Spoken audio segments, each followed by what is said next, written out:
Утрински стихови од Библијата. 22 август. Преку верата сме измиени од нашите гревови. Кого Бог го постави за жртва на помирувањето преку вера, во неговата крв, за да се покаже неговата правда во пропуштањето на поранешните гревови, во времето на Божјото долго трпение. Римјаните 3:25. Крвта на безгрешното јагне Божјо, верниците ја применуваат на своите срца. Гледајќи на возвишениот антитип, можеме да кажеме: Христос Исус, кој умре, но уште и воскресна, кој е од десната страна на Бога и кој се застапува за нас.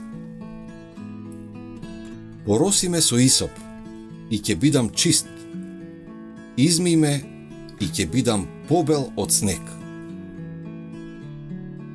Божиот син доброволно го прифатил делото на откупување.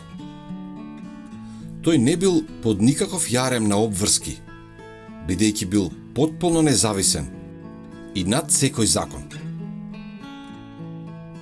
Ангелите, како разумни Божји гласници, беа под јарем на должност.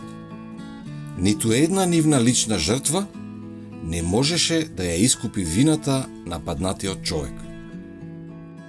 Само Христос, слободен од законските обврски, можел да ја оствари задачата да го откупи грешниот човечки род.